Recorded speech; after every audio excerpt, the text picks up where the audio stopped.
Dans cette vidéo, nous allons voir comment faire une évolution en palier à partir d'un graphique type nuage de points. On va commencer dans la première étape par créer le graphique type nuage de points. Dans la deuxième étape, on va ajouter les paliers avec des barres d'erreur. Et enfin, on va finaliser avec la mise en forme pour avoir ce rendu ici.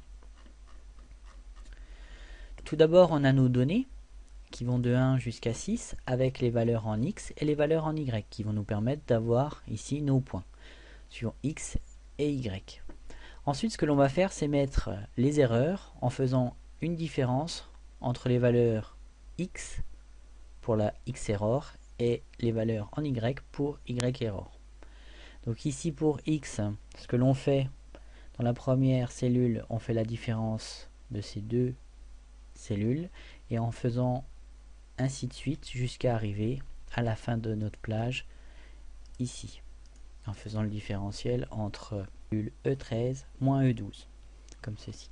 Même principe pour les valeurs en Y, donc dans la colonne Y error, je fais le différentiel entre F9 et F8 et je descends jusqu'à arriver ici, F13 moins F12.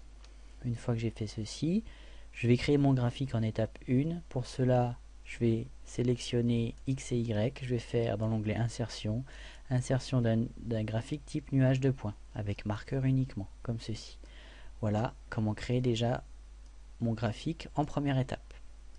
La deuxième étape, on va créer les paliers. Donc pour cela, on va ajouter des barres d'erreur. Les barres d'erreur se trouvent dans Disposition, Analyse, barre d'erreur, comme ceci. Vous pouvez afficher autre option de barre d'erreur comme ceci. Et ici, vous avez les différentes caractéristiques de votre barre d'erreur verticale et horizontale. Donc ici, vous avez, ici on visualise la barre d'erreur en Y. Donc pour la barre d'erreur en Y, vous avez les moins, pas de mise à jour.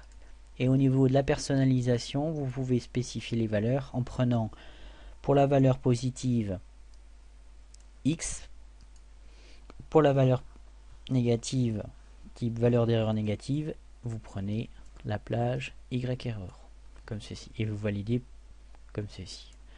Ensuite, vous pouvez travailler sur le type de trait, donc rouge, et vous montez jusqu'à 2 points en largeur, comme ceci.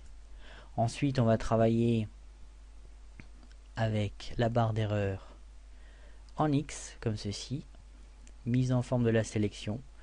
Donc, pour les X, on travaille sur plus au niveau de l'orientation, pas de mise à jour, et je personnalise avec une valeur d'erreur type positive. Je vais prendre la plage X error, et pour les données de type X pour les valeurs négatives, comme ceci. Ensuite, la couleur du trait, je prends un trait plein type rouge avec ici une largeur à 2 points. Voilà comment créer mes paliers. Ensuite, dernière étape, la finalisation. Donc j'enlève la légende, j'enlève le quadrillage, les marqueurs, je fais une sélection, clic droit, je fais mettre en forme la série de données et je fais option de marqueur aucun, remplissage aucun, couleur du trait aucun. Style de trait, je laisse comme ceci.